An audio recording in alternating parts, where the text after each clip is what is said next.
joyau de la Méditerranée, la Corse, c'est votre terre natale, Laure Limongi. D'abord, peut-être, vous, l'écrivaine, pourquoi est-ce que vous avez très tôt été attirée par ces questions écologiques, justement de par vos origines corses? Je pense, en fait, j'avais fait un diptyque précédent, On ne peut pas tenir la mer entre ses mains et ton cœur à la forme du Nil, pour lesquels j'avais fait pas mal de recherches et je m'étais rendu compte que la Corse était vraiment aux avant-postes de la lutte écologique, écologiste et écologique, à travers le scandale de l'Argente, là, dans les années 60, où il était question de faire du nucléaire en Balagne, voilà, je fais très court, ce qui n'était pas une super idée.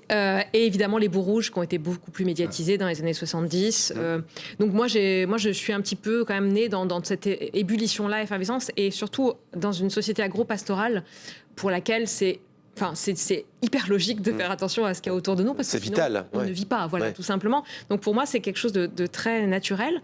Et c'est vrai qu'étant née en Corse et à Bastia, la mer a toujours été un sujet de fascination par sa versatilité, son mystère, comme on en parlait, les peurs qu'elle peut suggérer. Moi, j'adorerais faire ce qu'il fait, mais j'aurais très peur de croiser autant de gros animaux marins, même si j'adorerais en même temps. Donc voilà, cette espèce de sentiment ambivalent.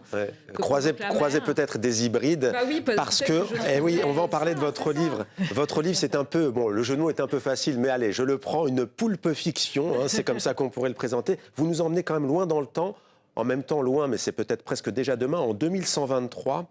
Que se passe-t-il alors? Eh bien, l'humanité est à bout de souffle.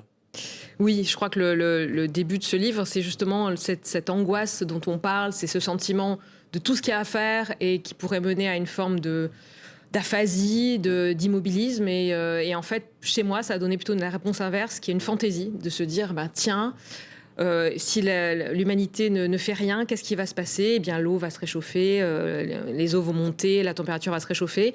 Et peut-être pour faire perdre un peu faire descendre de son piédestal plutôt l'humanité, et si on imaginait l'hybrider à des espèces marines, puisqu'il y a aussi ces questions des virus qui se déchaînent sur les mammifères, en tout cas les mammifères terrestres.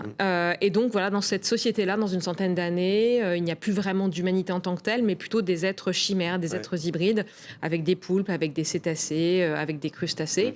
Mi-humain, mi-crustacé, par exemple. Et en s'hybridant, on découvre que non seulement les autres animaux, qu'ils soient terrestres ou aériens ou marins, ont des langages, mais ils ont aussi des formes littéraires et artistiques. Et d'un coup, donc, l'être humain se rend compte à quel point il a négligé autant de créativité et de sensibilité autour de lui.